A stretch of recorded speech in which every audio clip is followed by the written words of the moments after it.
Prosigue la convocatoria de huelga indefinida en Alestis. La reunión entre la dirección de la empresa y la representación de los trabajadores se cerraba este lunes sin acuerdos. Los representantes sindicales acudían a otro encuentro con la compañía con el firme propósito de evitar que se produzcan 233 despidos de los trabajadores de las plantas de Alestis de Puerto Real y el puerto de Santa María. Sin embargo, según Felipe Salvador, presidente del comité de empresa de Alestis en el puerto, la reunión no había ido nada bien y mantenían la convocatoria de huelga indefinida. Esa huelga que arrancaba ayer lunes a primera hora de la mañana y que llevó a que los trabajadores de Alestis cortasen el acceso a Cádiz por los puentes Carranza y el puente de la Constitución de 1812. El 30 de septiembre está previsto que finalice el periodo de negociación.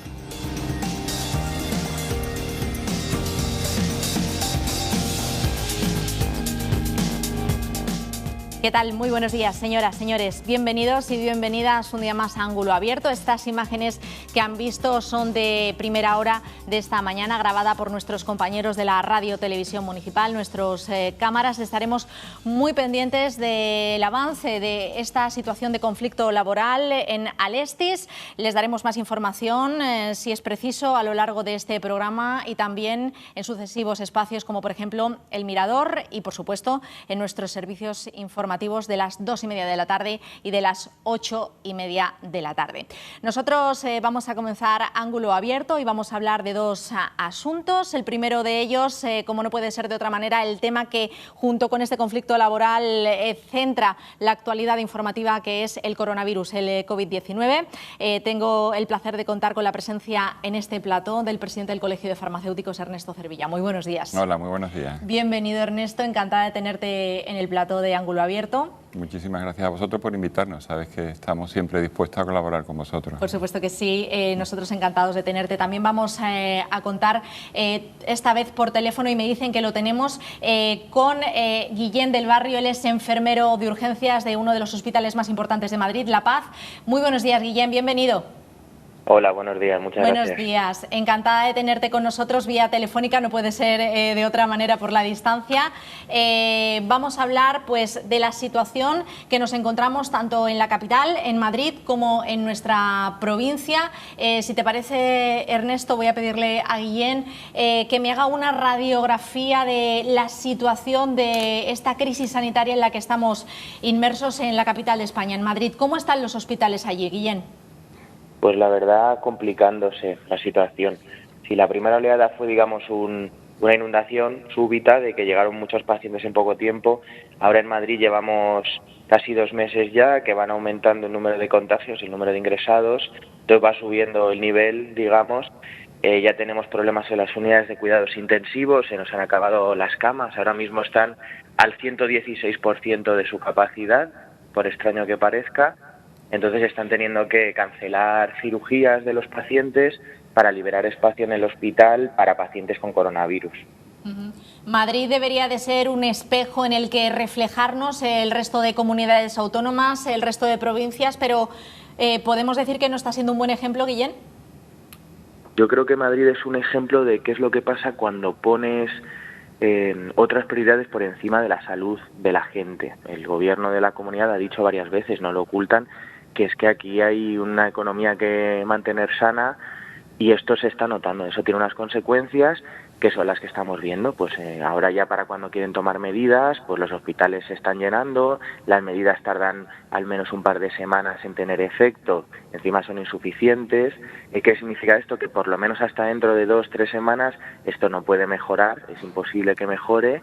Y ya te digo, tenemos un problema muy serio en las unidades de cuidados intensivos, no solamente de falta, digamos, de espacio a día de hoy, sino que ya antes de la primera oleada había 770.000 personas en listas de espera para citas, pruebas o cirugías. 2 oleadas de coronavirus después, imagínense cómo está la gente que está pendiente de una cirugía, de una cita con su especialista. Ha llegado la segunda ola de contagios y nuevos confinamientos, Guillén. Las autoridades están reaccionando en lugar de prevenir, en lugar de haber prevenido. Cuéntame. Desde nuestro punto de vista, las autoridades se están negando a reaccionar y toman las medidas mínimas imprescindibles a los que consideran que están obligados. Entonces, aquí lo que hacía falta era medidas más rigurosas desde hace meses, y una vez vieron que la situación se complicaba, si fuese necesario, un confinamiento de toda la Comunidad de Madrid, porque es que esta crisis está siendo muy dura, esta epidemia. Entonces, por resumirlo muchísimo, hay que elegir un poco entre ruina o muerte, digamos. O sea, si se confina a las personas, habrá más problemas económicos, pero es que va a morir menos gente, sencillamente. Entonces, por intentar mantener a salvo ciertos beneficios económicos, esto va a costar vidas humanas.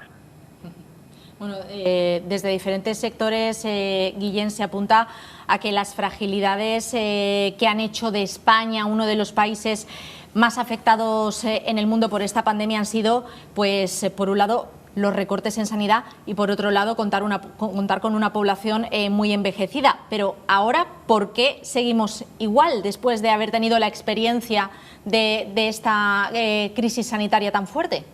¿No hemos aprendido nada? Yo creo que esta segunda oleada es un espejo en el que mirarnos, tanto en Madrid como quizás en todo el país. Esto tiene una relación con todos los problemas que tenemos sociales. Como hemos tenido que mantener muchos negocios abiertos y tomar menos medidas en verano, porque este país depende mucho del turismo, tenemos más personas infectadas. Como tenemos muchísima precariedad laboral, somos un país con muchísima temporalidad de los trabajadores y con mucho empleo con baja cualificación, son trabajos que no se puede teletrabajar, entonces la gente sigue teniendo que ir a trabajar en el transporte público hacinado, pero es que esto, si seguimos profundizando, tiene que ver con la tasa tan alta que tenemos de fracaso escolar. Entonces, en un país que no cuida la educación, que no cuida tener una economía robusta, pues llega una pandemia y te pone ante el espejo. Parece que puede haber habido o sigue habiendo una cierta descoordinación, Guillén, en Madrid y en el resto de comunidades autónomas, porque parece que la desescalada que hemos vivido no se ha hecho en paralelo al fortalecimiento de ciertas estructuras, como por ejemplo la vigilancia epidemiológica, ¿no? Desde luego, tengamos en cuenta que, por ejemplo, Madrid durante unos años ni siquiera tuvo una dirección de salud pública. Esa dirección general fue eliminada en los recortes y solo se recuperó con el ébola cuando tuvimos un caso de ébola en Madrid. Entonces, efectivamente, está habiendo descoordinación porque, insisto, hay prioridades que tristemente están poniendo por encima de la salud de la gente, que es pues peleas políticas, intereses económicos, y eso se está notando en qué medidas se toman y cuándo se toman. Hagamos un futurible. Bueno, tú eres enfermero de urgencias, ves lo que está ocurriendo en los hospitales día a día. Al comienzo de esta entrevista te he pedido una radiografía de lo que estaba pasando en los hospitales de Madrid, en concreto en el tuyo de La Paz. Haciendo un futurible, ¿qué va a ocurrir en Madrid de aquí a las próximas semanas, Guillén? Yo creo, por resumir, que lo que nos espera es bastante sufrimiento humano en muchas personas y además secuelas a largo plazo. Por sufrimiento me refiero a, por ejemplo, en mi hospital ayer había 25 personas en el gimnasio del hospital, pendientes de una cama para pacientes con coronavirus. Y luego a largo plazo, todas estas personas que, insisto, llevaban ya meses esperando para operarse, yo qué sé, digamos, de un hombro, de una rodilla, de lo que sea, esta gente más meses esperando su cirugía. Personas que puedan tener una enfermedad grave se va a descubrir más tarde. Están comentando muchos médicos que, por ejemplo, las personas que sufren infartos, normalmente en cuanto tienes un dolor en el pecho te acercas a urgencias y te hacen un electrocardiograma, pero ahora como la gente intenta no venir al hospital para no coger el coronavirus, pues ¿qué pasa? Que llega gente con infartos más avanzados que se recuperan peor. Así que el panorama es sombrío, la verdad. Bueno, esperemos que no se cumpla esto que nos dices, esta etapa de sufrimiento que le queda a Madrid por vivir y probablemente al resto de comunidades autónomas. Por desgracia, esperemos que no sea así. De todas maneras, seguiremos en contacto, Guillén, para próximos programas y actualizar esta información. Muchísimas gracias por atendernos. Gracias a ustedes por darnos voz. Un placer.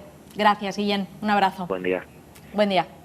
Bueno, pues esta era la radiografía de este enfermero de urgencias del Hospital de La Paz en Madrid. Él vaticinaba un escenario de sufrimiento.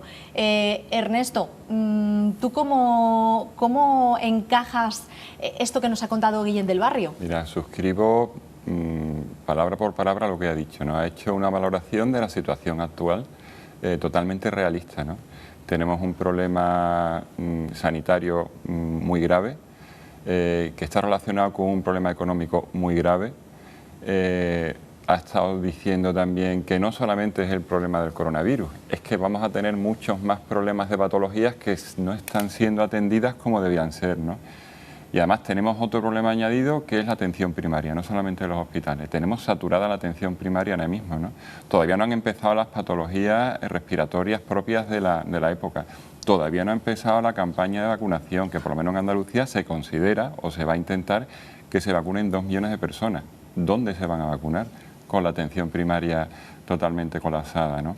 Entonces, creo que, y queremos muchos, ¿no?, que bueno, pues no se han tomado las medidas oportunas. No hemos aprendido de la primera oleada que hubo.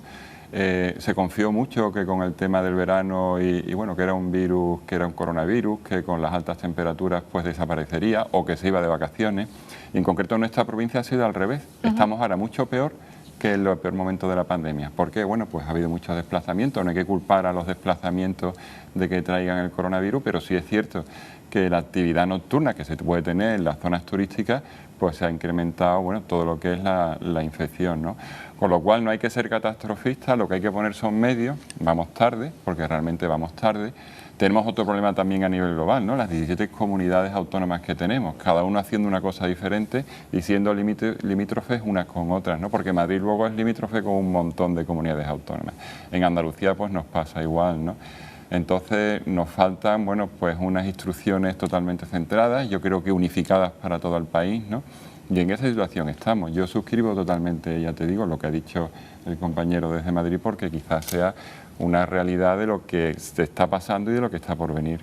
Es que lo que comentas es cierto, la coordinación de las autonomías es algo que está puesto en el ojo del huracán, se comenta en todos los medios de comunicación, porque digamos que las medidas son diferentes dependiendo de la situación epidemiológica de cada territorio, pero lo cierto es que la gestión quizá debería haber sido más coordinada, ¿no?, para que fuera más efectiva.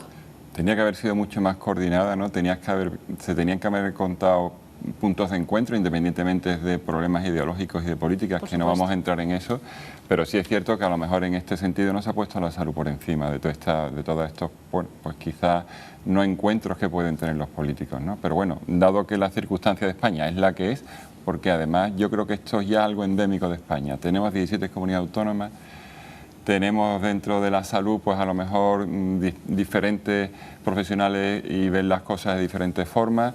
Entonces, bueno, tenemos ese problema de que es complicado ponernos de acuerdo, con lo cual tomamos medidas tarde siempre, ¿no?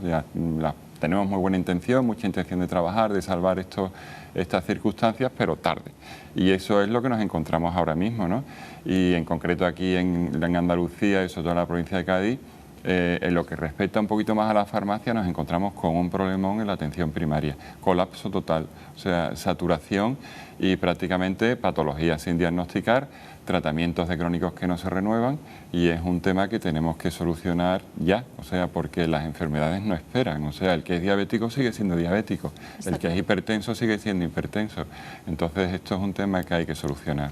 Hay que destacar, por supuesto, que vamos a seguir hablando del COVID, pero me gustaría hacer un inciso y destacar la labor importantísima que han realizado los farmacéuticos durante esta situación de emergencia sanitaria, durante toda la pandemia. Sepan que el pasado viernes, día 25 de septiembre, se celebró el Día Mundial del Farmacéutico. Con esta efeméride que la promueve la Federación Internacional de Farmacéuticos, pues estos profesionales intentan poner en valor, que lo ponemos en valor todos realmente, toda la sociedad, su labor diaria y su contribución a la sociedad, sobre todo o todavía más en una situación como la que hemos vivido pues bueno, desde el 14 de marzo en adelante, y seguimos viviendo y por desgracia seguiremos viviendo. De hecho, ustedes están viendo en pantalla pues ese puente, ese segundo puente, el puente de la Constitución de 1812, que se iluminó de verde, como verdes son las cruces de las farmacias, para conmemorar esta jornada. Qué imprescindible, ¿verdad?, el papel del farmacéutico dentro del sistema sanitario, Ernesto. Hombre, yo creo que en estos momentos de pandemia, sobre todo desde marzo, ¿no?, que se ha encontrado pues el usuario, bueno, aquella persona que dentro de la sociedad tenía una necesidad de consultar algo referente al tema sanitario, pues se ha encontrado un establecimiento sanitario siempre abierto, ¿no? O sea, no ha habido excepciones, ¿no? En concreto en toda la provincia, en todos los pueblos de la provincia ha habido una farmacia dispuesta, totalmente accesible, para solucionar un problema de salud, ¿no? Cuanto más cuando además otros establecimientos, por circunstancias lógicas, centros de salud y hospitales, bueno, pues han tenido un acceso mucho más restringido.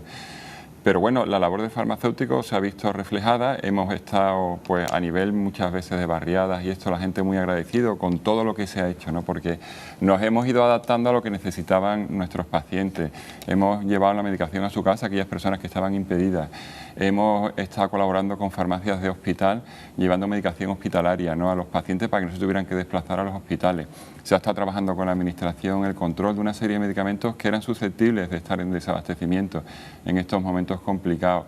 Se ha estado colaborando con asociaciones de pacientes, con la Guardia Civil, por si había personas que habitualmente venían a la farmacia y no aparecían por si tenían algún problema en su casa. Bueno, hemos hecho muchísimas cosas en poco tiempo y yo creo que se han visualizado dentro de la sociedad, ¿no? Y sobre todo que los farmacéuticos los han hecho, porque luego hemos hablado mucho, pues de manera alegre, por así decirlo, contentos con dar ese servicio, ¿no? Y bueno, y en el Día del Farmacéutico, que fue el viernes pasado, bueno, lo que se ha querido también, el lema era transformando la salud global, ¿no? Porque también es importante decir que la farmacia no es la farmacia que todos conocemos simplemente, ¿no? Hay farmacéuticos en salud pública que están contribuyendo a elaborar todos estos programas y procedimientos para evitar todas estas infecciones del COVID. Hay farmacéuticos analistas que están trabajando con muchísima intensidad, elaborando los test y todos los análisis que hacen falta, en los hospitales, como hemos dicho, en atención primaria con la administración, en óptica, ortopedia, todos estos servicios que al final tocan muchísimos sectores de la sanidad, han estado funcionando y yo creo que haciendo una función para mejorar la salud pública bastante importante. Desde luego que los farmacéuticos, Ernesto, habéis estado en primera línea de fuego durante la emergencia sanitaria. Seguís estándolo, porque es que seguimos en emergencia sanitaria. Parece que Correcto. La desescalada nos ha hecho perder un poco el norte y parece que Sí. ya no tenemos el coronavirus encima, por desgracia. ¿Es así? El estado de alarma caducó, ¿no?, porque era un tema prácticamente legislativo, ¿no? Sí. Pero sí es cierto que sí, tenemos un problema importante, ¿no? Y ahora están surgiendo problemas en las farmacias que están dando positivos, ¿no? Trabajadores, ya sean farmacéuticos o técnicos, ¿no? Con lo cual estamos ahí con unos protocolos, procedimientos que tenemos que cerrar las farmacias durante unos días, ¿no? Y nos preocupa mucho en aquellas poblaciones en que la farmacia solamente hay una farmacia, en algunos pueblos de la sierra solamente hay, y además es que es el único profesional sanitario que se encuentra en estos pueblos, ¿no? Con lo cual tenemos un poco de preocupación qué va a pasar si se da el caso en estos pueblos, porque bueno, en ciudades como Cádiz, Jerez, Algeciras, que hay muchísimas farmacias, bueno, pues se solventa porque tenemos muchas más farmacias que prestan el servicio. Pero sí es cierto que estamos preocupados porque seguramente esto va a ir a más, ¿no? Todavía no han entrado las patologías, como decíamos antes, respiratorias propias de la época que estamos y seguramente nos vamos a encontrar con eso, ¿no? Con un colapso importante de la sanidad y sobre todo en hospitales pues parece que también, pero en la atención primaria sí. Esperemos que no se cumpla ese vaticinio de Guillén de un escenario de sufrimiento ni en Madrid ni por supuesto en la provincia de Cádiz. Tú ya lo has avanzado, Ernesto, pero me gustaría hacer más hincapié, si cabe, acerca de la labor de la profesión farmacéutica que, como tú decías, va mucho más allá de, pues bueno, de una farmacia comunitaria a la que uno va a comprar unas pastillas. Ellos pues veláis por el acceso a los medicamentos, atendéis las dudas de todos y cada uno de nosotros que no vamos al médico y vamos a nuestro farmacéutico a preguntarle por esto o por aquello y bueno, y seguís investigando en nuevas terapias y en nuevos tratamientos. Es que no solamente es el farmacéutico que está detrás para venderle al público unas pastillas. Efectivamente, lo más conocido es las farmacias comunitarias que todos llamamos, ¿no? Las casi 500 farmacias que hay en la provincia de Cádiz, ¿no? En la cual nos aseguramos por la efectividad, la garantía, facilitar la adherencia a los pacientes, ayudarle a tomar su medicación, una cosa tan importante, parece que tan simple pero tan importante, ¿no? Pero hay muchísimas más funciones que realiza el farmacéutico. Por ejemplo, en el Hospital de Jerez se está llevando una investigación por un grupo de trabajo sobre la efectividad de los tratamientos que se ponían en el hospital. O sea, se ha estado investigando con ensayos clínicos, con resultados en salud, si eran efectivos. Efectivamente, estos medicamentos se han demostrado que no eran efectivos en el tratamiento, porque sí es cierto que sobre esta patología cada vez se conoce más, ¿no? Dicen algunos que es mejor cogerla mientras más tarde mejor, sí, porque se va a diagnosticar antes y porque vamos a tener más seguridad en los tratamientos. Bueno, pues en el Hospital de Jerez, un grupo de farmacéuticos hospitalarios está haciendo este trabajo, ¿no? Luego, en el aspecto también nutricional, se ha estado asesorando mucha gente que después de haber pasado el COVID, pues ha necesitado un cambio de dietas, ¿no? Porque sí es cierto que la enfermedad se pasa y luego deja unos efectos secundarios, ¿no? Hemos estado también, y se sigue trabajando con las asociaciones de pacientes, ahora de una manera un poco más online, ¿no? Pero recomendando sobre todo a estas asociaciones de pacientes, por ejemplo de lupus, bueno, que siempre hemos contribuido con ellos en facilitar los fotoprotectores que necesitan, con Parkinson, que trabajamos muy estrechamente con Lola Garzón, ¿no? O facilitándole un poco para que se vayan incorporando todo lo que son los usuarios de estos centros tan importantes para ellos de una manera normalizada. Y bueno, la labor del farmacéutico, y por supuesto tenemos unas relaciones magníficas con la Administración, es cierto, con las que estamos elaborando todos estos protocolos y procedimientos. Todo lo que hemos dicho que hemos hecho en esta pandemia viene protocolizado y trabajado directamente con la Administración, ¿no? Porque creemos que, bueno, que son ellos los garantes un poco de lo que se tiene que hacer sanitariamente y estamos totalmente ligados a ello. Aunque seamos un sector privado, por así decirlo, sí, pero somos de interés público, ¿no? Y dispuestos a colaborar, como estamos dispuestos ahora en el futuro. Si hay realmente problemas de colapso en atención primaria, oye, y hay que a lo mejor hacer test rápidos, pues, y si se elaboran unos protocolos de acuerdo con la Administración, los hacemos, ¿no? Si hace falta una detención precoz o un cribado. De la misma manera, con las campañas de vacunación, si tenemos que pedirle las citas a la gente de las farmacias, pues lo hacemos. Si tenemos que además animar a la gente a vacunarse, pues ya lo hemos hecho otros años, pero quizás este año con más insistencia, ¿no? Bueno, pues todo este trabajo y toda esta labor yo creo que es que se beneficia sobre todo a la sociedad en todo lo que es el aspecto de salud. Por supuesto que sí. Bueno, pues de el trabajo, de la magnífica labor que han realizado y que siguen realizando los farmacéuticos, del COVID, de todo esto vamos a seguir hablando, será después de la publicidad. Vamos a ver un poquito de información comercial y regresamos enseguida en Ángulo Abierto. Hasta ahora, no se marchen.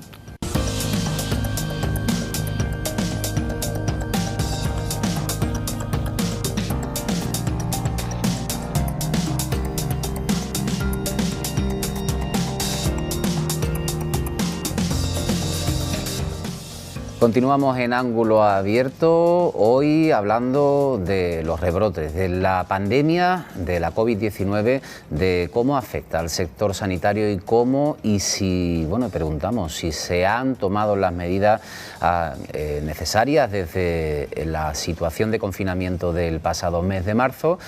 Bueno, estamos con los rebrotes y estamos en la situación actual. Yo creo que podemos preguntar a la Marea Blanca Gaditana y a su portavoz cómo se han atajado y qué valoración hace desde el colectivo de estas medidas, si se han tomado o no. Antonio Vergara, muy buenos días, bienvenido. Hola, buenos días.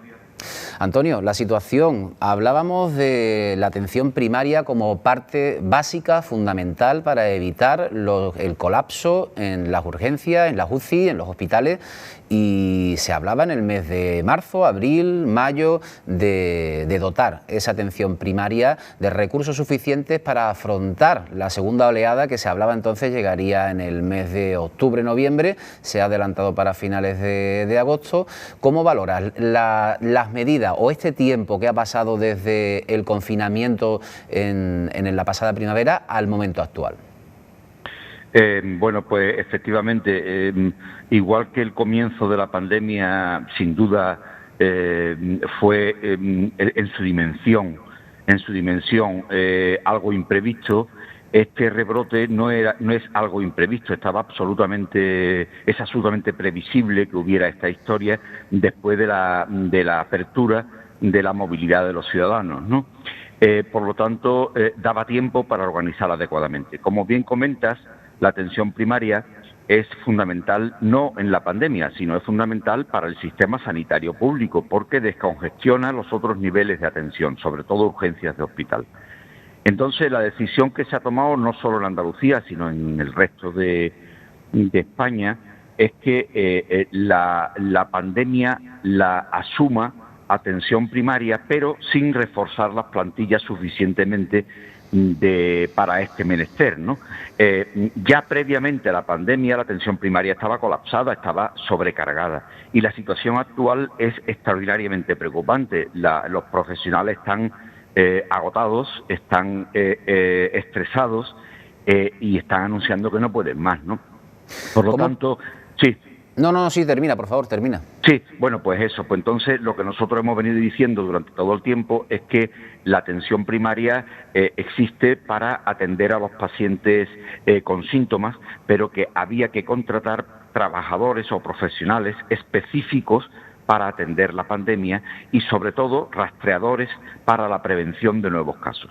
Estás hablando de estrés, de saturación en el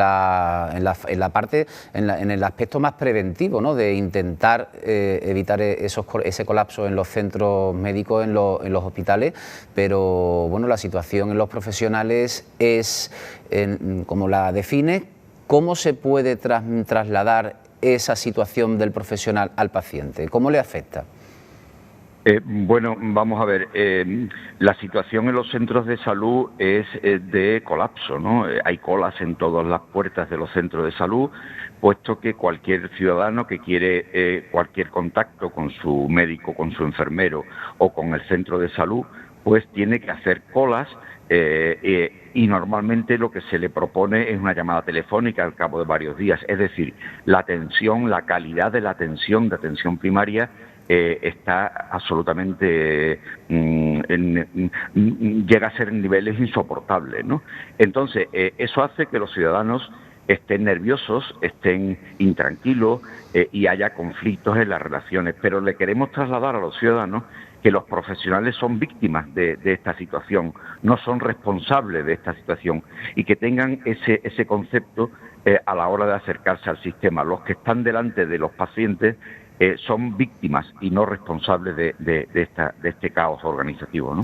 Hablas de posibles conflictos entre pacientes y personal sanitario, a lo mejor por lo que estás diciendo, ¿no? Por esa saturación, pero una de las cosas que sí se está escuchando por parte de la ciudadanía es cuando tienes que evitar ir al centro de salud, llama por teléfono, pero claro, dices que no me cogen el teléfono. Claro, ¿qué ocurre y qué soluciones, Antonio? Recursos, personas dedicadas exclusivamente a la pandemia, rastreadores que siguen los contactos de riesgo para evitar que aumenten los contactos de riesgo y los nuevos casos, ¿no? Es decir, no se puede sobrecargar a los pocos recursos que tenemos previamente a la pandemia, no se puede echar sobre las espaldas de los pocos que quedan toda la inmensa labor que significa una pandemia. No es solo la atención clínica, sino es el seguimiento, es la visita rastreando los contactos de riesgo, etcétera. Entonces, ¿cuál es la solución? Contratar específicos trabajadores y no olvidemos que parece que no hay otras enfermedades además del coronavirus, ¿no? Nos preocupa mucho que estemos descuidando las enfermedades enormemente frecuentes que existían antes, ¿no? Parece que no hay otras enfermedades y eso no es así, ¿no? Y eso nos preocupa tanto a nivel del centro de salud como a nivel de hospitalario. Hay otra cuestión que hablas desde Marea Blanca como portavoz, Antonio Vergara, hablas de saturación ya en estos momentos en los centros de atención primaria, en los centros de salud, los ambulatorios, pero estamos a pocos días, a pocas fechas de comenzar la campaña de vacunación de la gripe y la temporada de gripe y de enfermedades respiratorias. Si estamos ahora mismo saturados, ¿cómo vamos a estar dentro de 3 días, 4 días que empiece la campaña de la gripe y todas las consecuencias de la época? Bueno, pues efectivamente, tanto la Marea Blanca Gaditana como la Coordinadora Andaluza de Mareas Blancas hemos hecho un comunicado que os ha llegado a los medios exactamente con ese matiz, ¿no? Es decir, si ahora mismo estamos colapsados, nos tememos que la gripe puede aumentar la cantidad de personas que acudan al sistema, ¿no? De todas maneras, yo pienso que la vacunación de este año va a ser masiva, va a ser muy importante para reducir el número de gripes y por lo tanto es posible que tengamos suficientes si se contratan al personal necesario.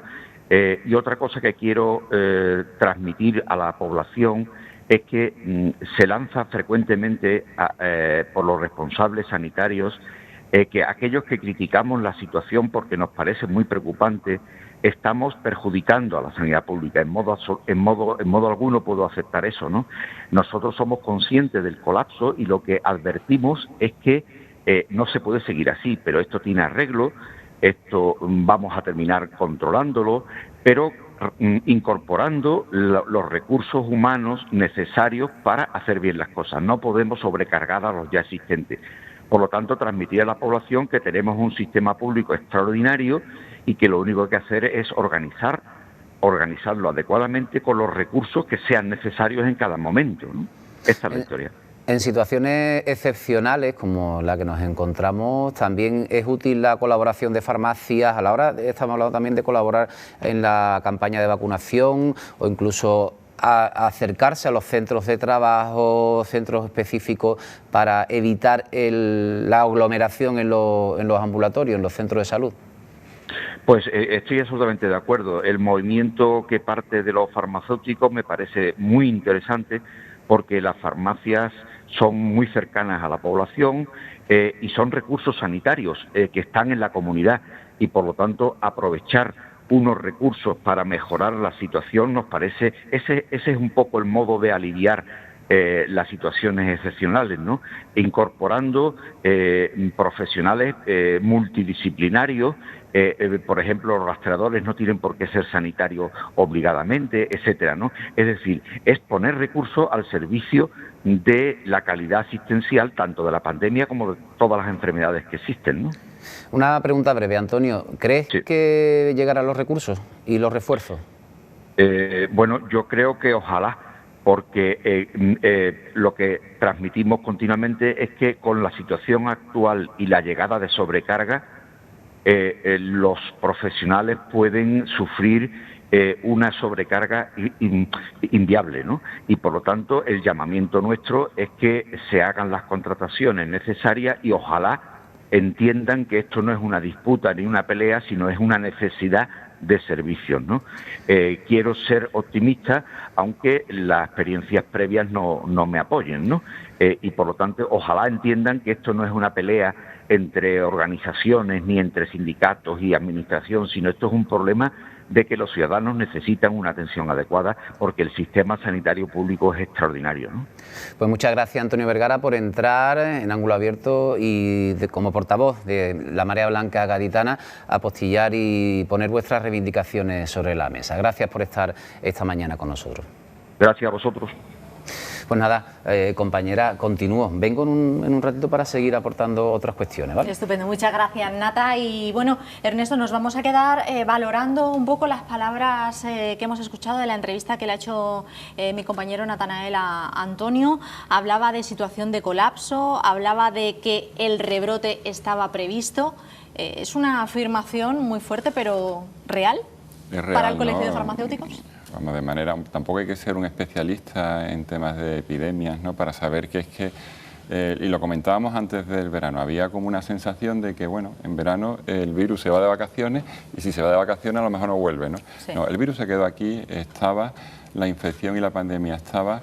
Yo sé que es complicado gestionar los recursos sanitarios, ¿no? Porque también hay unas limitaciones presupuestarias y los recursos económicos son los que son. Sí es cierto que a lo mejor ha faltado, pues a lo mejor, como ha dicho Antonio, ¿no? No quiero referirme solamente a la farmacia, porque nosotros nos adaptamos a lo que nos pidan, pero sí contar un poco más con otros sectores sanitarios que no están directamente incluidos en lo que es la prestación pública, por así decirlo. Nosotros en la farmacia ahora tenemos un problema con las renovaciones de tratamientos, ¿no? Una cosa tan simple, tan administrativa, que es la renovación de un tratamiento de un crónico. Hay un problema con los teléfonos no los cogen, por supuesto la visita es más complicada, y una simple renovación de un tratamiento que ya en el estado de alarma lo solucionamos con unas dispensaciones excepcionales, viendo con unos protocolos, desde la misma farmacia pues se le podía facilitar esa medicación al paciente que lo requería. Si no me fallan las cifras, eso se hizo en toda Andalucía, fueron 7.000 dispensaciones, que no es, teniendo en cuenta que a lo mejor en ese tiempo se hicieron 14 millones de dispensaciones en Andalucía, no es una locura, pero sí se resolvieron problemas concretos, ¿no? En eso estamos trabajando ahora con la Administración, de que vamos a tener que volver a esa situación, porque claro, la carga de la presión va al mostrador de la farmacia. Cuando el paciente diabético no tiene su insulina, se lo tienes que resolver tú. Y a lo mejor le tienes que dar la insulina adelantándose de una manera que no es legal. O sea, con lo cual tenemos ese problema. Y mira, y estamos totalmente trabajando, y cuando vemos que se le acaba el tratamiento a una persona, ponte en contacto con tu médico ya, para que empiece a renovarte el tratamiento un mes antes. Prácticamente tienen un mes más, pero bueno, es que se da el caso de que ni les cogen el teléfono. Incluso nosotros desde la farmacia estamos haciendo las gestiones a través del sistema este de clic sanitario que tiene para entrar y pedirle las citas, porque hay muchas personas mayores que tampoco saben manejar estas nuevas tecnologías, y ¿no? vosotros les ayudáis en ese sentido. Les ayudamos y les solicitamos, pero de pronto ten en cuenta que las citas para una llamada por teléfono es para un mes. Entonces hay un auténtico colapso y, como decía Antonio, hemos estado comentando y no ha llegado todavía la época fuerte de las patologías respiratorias y, por supuesto, esa masiva vacunación que debe de haber, que son a 2 millones de personas en Andalucía, ¿no?, de los 8 millones de habitantes. Pues de esta situación vamos a hablar con otro profesional médico, inmunólogo, lo tenemos al teléfono, Francisco Moreno. Muy buenos días. Muy buenos días, un placer saludarte, Ana, y a los contertulios. Un saludo. Igualmente, muchísimas gracias por estar con nosotros. Sabemos que estás ocupado, pero generosamente sacas este ratito para atendernos. Francisco, quiero que me hagas un análisis, pues bueno, de cómo ves tú la situación ahora mismo en la sanidad pública privada de nuestra provincia, y bueno, haciéndonos eco también de lo que hemos escuchado de Marea Blanca, de Antonio Vergara, que hablaba de que ese rebrote que tenemos encima estaba previsto, que no nos ha pillado por sorpresa, y de la situación de colapso que dice que tenemos y que tendremos más adelante. Sí, Antonio siempre es certero. Lo que tú lo has expresado de forma quizás que yo no estoy de acuerdo. Ajá. Esto era previsto, o sea, esto era previsible que iba a ocurrir, pero no nos ha pillado preparados. Efectivamente. O sea, es que era lo que él dice, tiene toda la razón. Sencillamente por las olas epidemiológicas de la patología, ¿no? Y que así lo favorecen. La situación está en la necesidad de informar a las autoridades, que parece que no se dan por oídos porque cada uno juega a sus intereses, que me parecen nada apropiados, en el contexto de si no tenemos una medicación que contrarreste los efectos dañinos del virus. En estos momentos no lo tenemos. El desarrollo de las vacunas, que todo el mundo parece, a mí me llama la atención por lo que se juega a que van a estar antes o después. El mayor artífice de este espectáculo, a mi vez bochornoso, es el de que padecen en Norteamérica con Donald Trump, que en función de las necesidades electorales, pues dicen que van a sacar la vacuna, que la tiene, que ya la tiene en un cajón y la va a sacar y la va allí o sea, crear una vacuna para una determinada patología no es difícil, pero que esa vacuna sea segura, que tenga una cobertura de la población superior a un porcentaje estimado necesario para protección de grupo, lo que antes se llamaba o se ha denominado de rebaño, que a mí no me gusta ese término. Sí. Y sobre todo para que esa vacunación sea inmunomoduladora y produzca una durabilidad en el paciente, al menos de la inmunidad que produce la infección. Para este virus, desde el principio, como ya se conoce con los otros coronavirus, la inmunidad va a estar entre los 9 a 14 meses de forma espontánea, pero para eso tienes que pasar la enfermedad. Uh-huh. Y la idea con la vacunación es que tú tengas esa protección, que por supuesto hay unos modelos de diseño de vacunas muy interesantes que pueden que prolongue más de lo que la inmunidad natural proporciona con la infección. Pero sobre todo unas que se están desarrollando, que están relativamente cerca y están ya en fase 3. O sea, que estamos cerca de tener una vacuna que vaya a proteger durante un periodo aceptable a la población y a gran parte de la población, y con unos márgenes de seguridad pues adecuados. Pero es que las autoridades parece que es que miran para otros sitios y con otros intereses. Mira, Ana, permíteme que ayer leía un artículo de Antonio Muñoz Molina, que fue publicado en El País, que es precioso, porque resumen con una prosa, con una lectura cómoda, todo el sentir del pueblo. Y yo creo que ese artículo, que invito a que se considere, refleja toda la situación de frustración que el personal de la sanidad y la sociedad en general tiene, que no es minúsculo.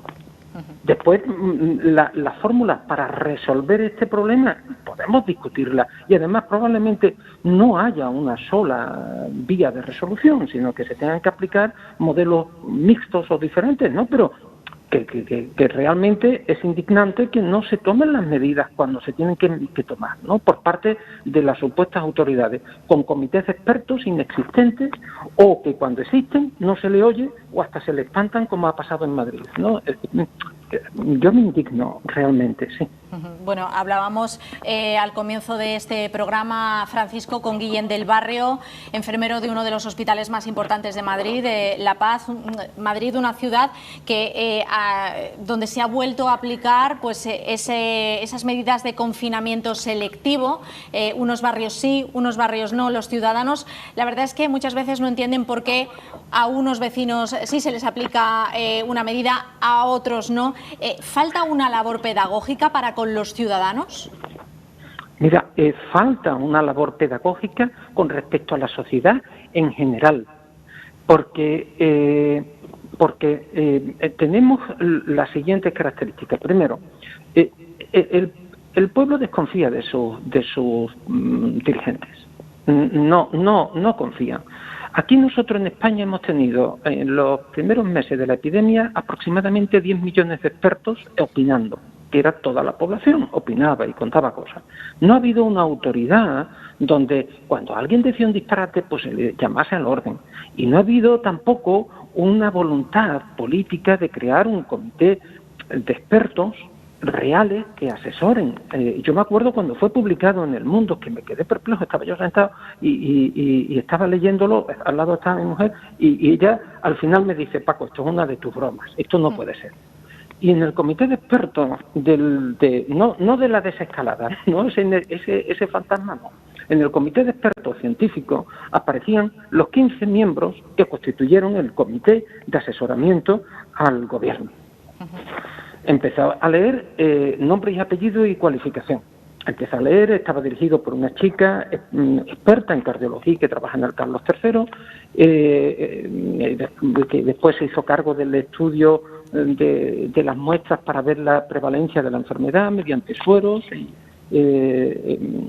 A partir de ahí empecé a leerlo, el primero, el segundo, el tercero, el cuarto, el quinto, todos médicos, en alguna disciplina de la salud. Del sexto al 15º, politólogos. Profesión, politólogos. Miembros del comité, no sé cuánto. De 15 personas, 5 de la sanidad, 10 del partido que fuese, pero sin vinculación ninguna con la sanidad. Y a esas 15 personas se le llaman comités de expertos para tomar decisiones respecto a la salud.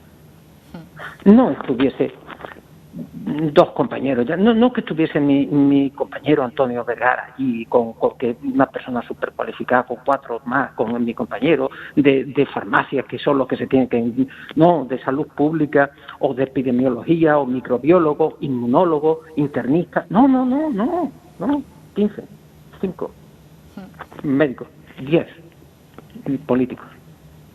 Y después resulta que las decisiones son médicas, pero hombre, por Dios, pero esto qué burla es. Yo he estado en Madrid la semana pasada porque mis hijos y mis nietos viven en Madrid. Sí. Y voy prácticamente un par de veces en semana. Y veo las características de cómo está Madrid. Cuando veo, pues me tomo un café con los compañeros que conozco porque parte de mi formación de la especialidad la hice allí en Madrid. Y nos vemos con bastante cariño. El pueblo no entiende que mi hijo vive a 4 calles de mi hija Y mi hijo no está confinado y mi hija sí. Y vivimos 4 calles más lejos. Y los criterios, pues todavía no se han dicho cuáles son los criterios. ¿Han dicho a alguien qué criterio hay que seguir para aislar Madrid y no Barcelona u otra región, u otra ciudad, u otro? Y digo Barcelona por nombrar otra ciudad, no con ánimo político, sino por nombrar otra ciudad con alta prevalencia. ¿Qué son? ¿500 casos por cada 10.000 habitantes? ¿O 100.000? ¿O 1 millón? ¿O cuántos? Y si eso es así, ¿por qué se aplica en Madrid y no en otro lado? Pero si es que esto es no tiene cabeza, no tiene razón de ser. Yo no lo llego a entender. Y el madrileño no lo entiende. Porque he estado en Madrid a la semana pasada y lo he estado comentando. Y los compañeros, algunos que estuvieron en IFEMA, una chiquita que estuvo en IFEMA, que por cierto tiene anticuerpos COVID positivos y tal, y me decía, bueno, yo estoy relativamente tranquila, pero tengo relativamente protección ante cualquier reinfección, pero es que no entendemos qué decisiones se toman y por qué, en base a qué. Es eso, es esa situación de descoordinación, de no saber qué es lo que está pasando, no tomar las riendas de este asunto y que está haciendo pues que exista esa frustración entre la sociedad, entre el personal médico en general, pues entre todos nosotros. Cuando estábamos en publicidad, Francisco estaba charlando con Ernesto durante la información comercial y hablábamos de que quizá es en el ámbito doméstico y familiar donde puede haber más inseguridad en estos momentos a la hora de establecer las medidas de protección, porque tendemos a relajarnos. ¿Tú qué opinas acerca de esto? Mira, sí, pero te explico. Verás, mira, este viernes tengo que dar una reunión de los compañeros, y tenemos muy reducidita porque va a ser presencial, pero hasta 10 personas, y tengo que hablar de los métodos que se sabe científicamente de los métodos de transmisión del virus. ¿Qué está documentado? Porque está hablado hay mucho, y el miedo, pues además engancha, ¿no?, para opinar, ¿no?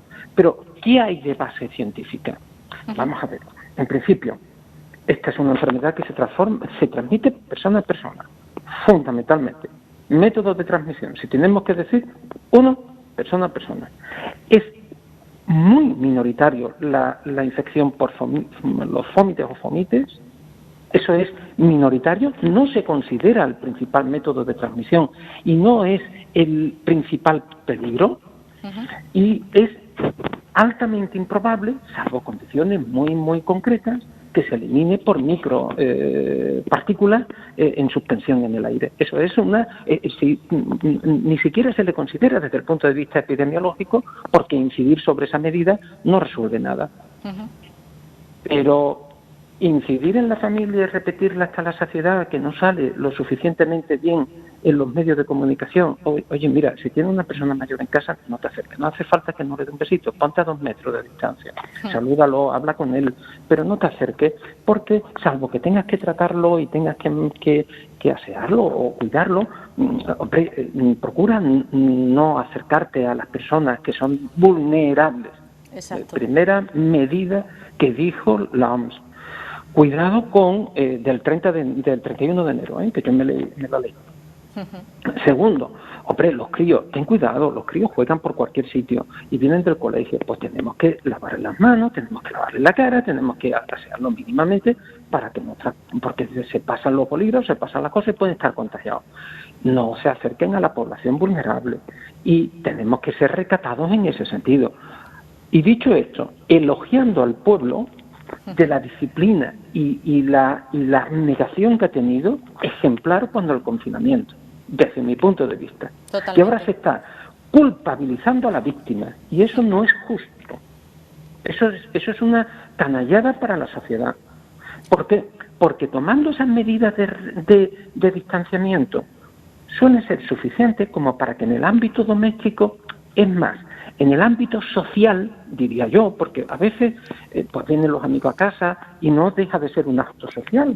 Bueno, pues en el ámbito social, oye, pues toma esas medidas de distanciamiento y no podemos hacer en casa ahí vamos a hacer un bingo, no se puede, tenemos que hacer con unas medidas lógicas, pero se dice claramente, con un acercamiento a la población, pero es que no se dice, es que no sale en la prensa, la prensa de la tele, claro. Sí, hay que hacer hincapié sí, nosotros desde aquí ya lo sabes que siempre lo intentamos, Ana, efectivamente. Y hay que recalcarlo, esa necesidad de pues como comentabas, pues no acercarse a personas vulnerables, seguir manteniendo las medidas de higiene, de lavado de manos, utilizar mascarilla, es importante ahora más que nunca porque nos queda por delante unas semanas complicadas y unos meses complicados, ¿verdad?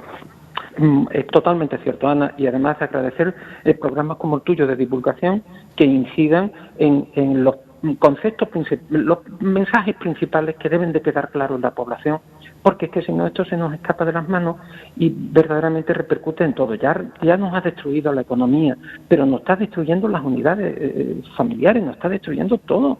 Es que la repercusión es brutal. Antes comentaba y que oía al compañero de la farmacia, pero por favor, la labor ingente que están haciendo los farmacéuticos para suplir las carencias de un sistema que está colapsado y que desde el principio nosotros nos creíamos los reyes del mambo con nuestro sistema sanitario, que era excelente en cuanto a profesionales y deficiente en cuanto a recursos.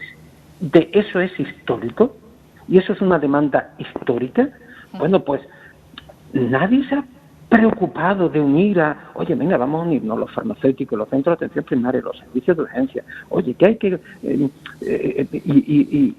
articular algún modelo de cooperación para resolver esto, que se nos viene encima. Pues esto es como si tú ves venir, escuchas el ruido de la avalancha y te quedas mirando al norte, al sol, o tomando... Pero pues te va a pillar, y es que ya nos ha pillado. Ya nos ha pillado, exactamente. Francisco Moreno, Paco, muchísimas gracias por entrar en Ángulo Abierto. Es un placer charlar contigo. Espero poder contar de nuevo con tu presencia, bien en plató, bien a través del teléfono, porque enriquece muchísimo el programa. Gracias. Gracias a ti y a tu labor, y un saludo a los compañeros. Muchísimas gracias, Paco. Hasta pronto. Hasta ahora, igualmente, hasta ahora. Bueno, pues Ernesto, estas son las declaraciones de un inmunólogo, de un profesional médico, Francisco Moreno. Vamos a seguir hablando de COVID, va a ser a la vuelta de la publicidad. Vemos un poquito de información comercial, regresamos en Ángulo Abierto enseguida. No se marchen, hasta ahora.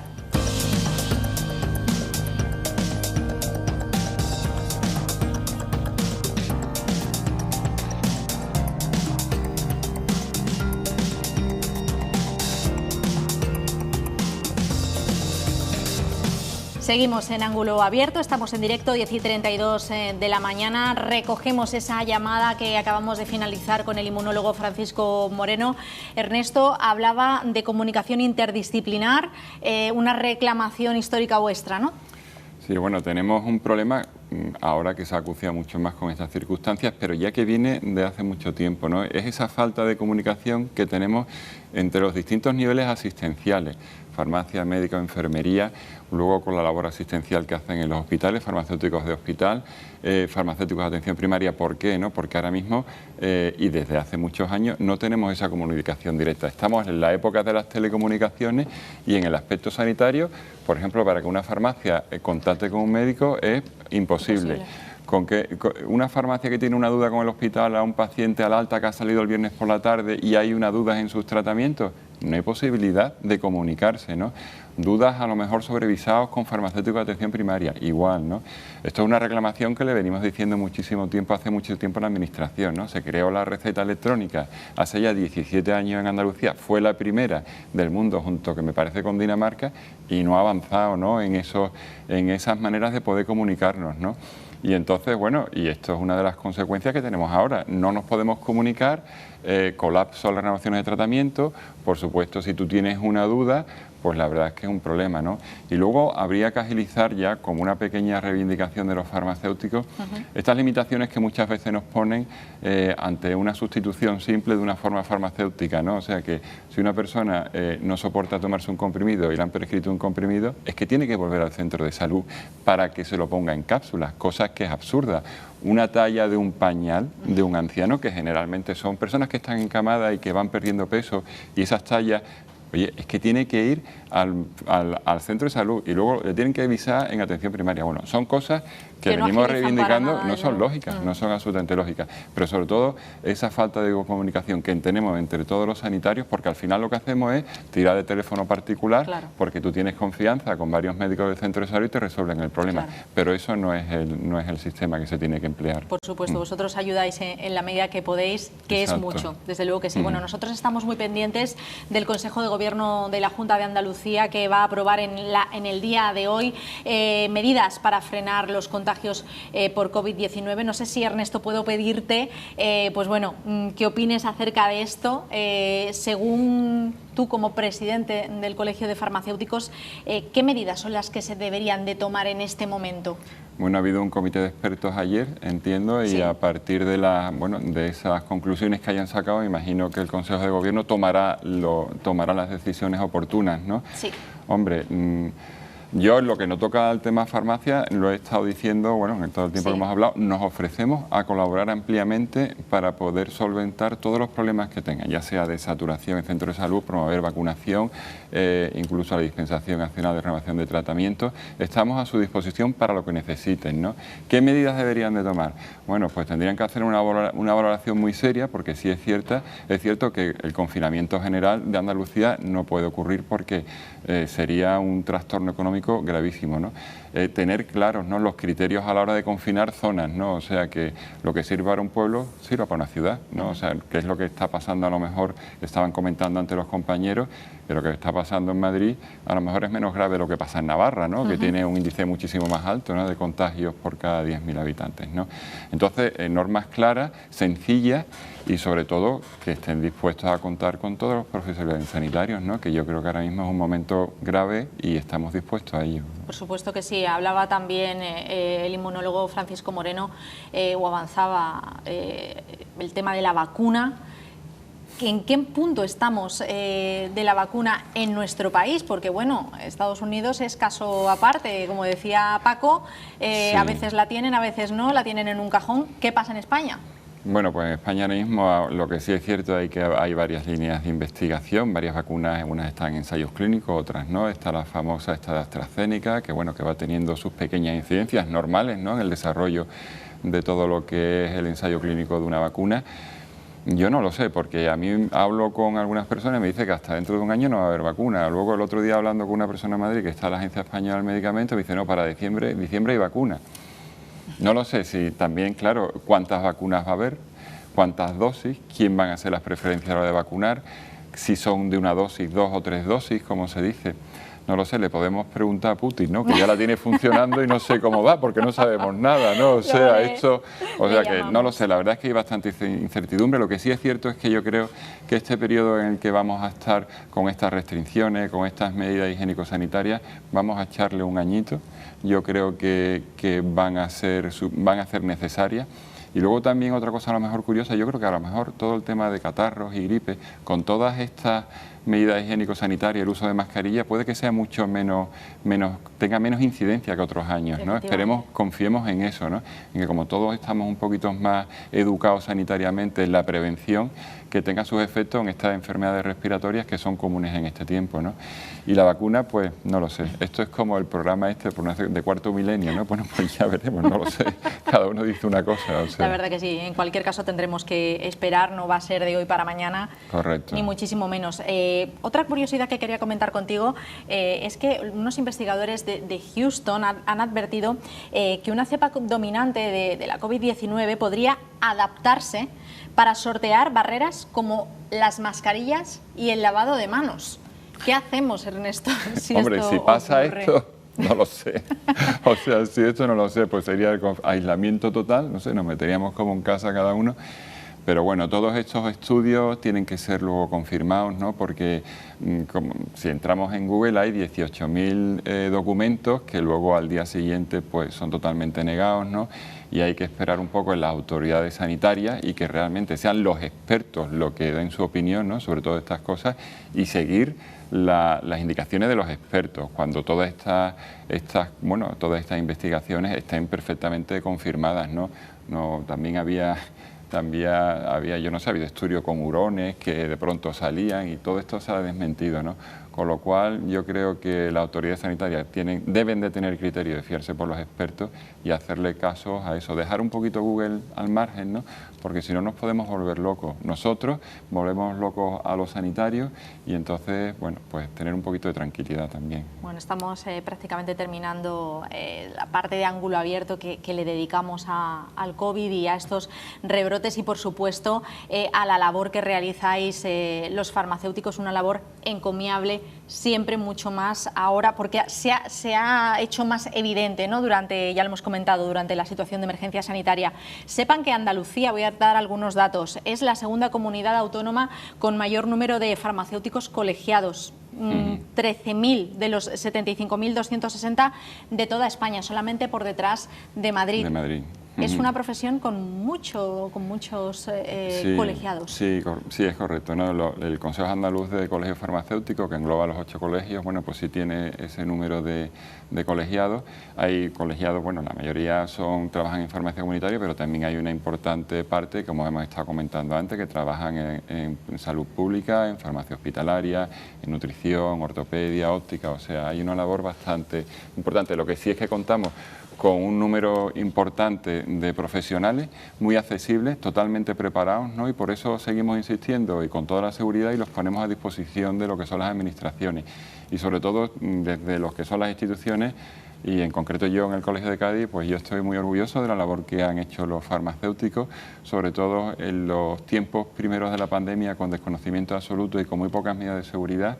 No ha faltado a la Cruz Verde en ningún pueblo de la provincia, ni en ninguna ciudad, pues las 24 horas del día, los 365 días del año, bueno, en este caso de los meses, y la verdad es que es para agradecer la labor que han hecho y animarlos mucho, porque además se han sentido satisfechos, ¿no? Se han notado que han hecho una labor bastante importante a la sociedad y la verdad que hay que agradecérselo. Pues nosotros te lo agradecemos a ti como presidente del Colegio de Farmacéuticos de la provincia de Cádiz y yo personalmente te agradezco que hayas venido y que hayas estado en este programa en Ángulo Abierto. Agradeceros a vosotros siempre la oportunidad que nos dais de estar con nosotros. Un placer y nos vemos pronto, Ernesto. Muy bien, muchas gracias. Gracias.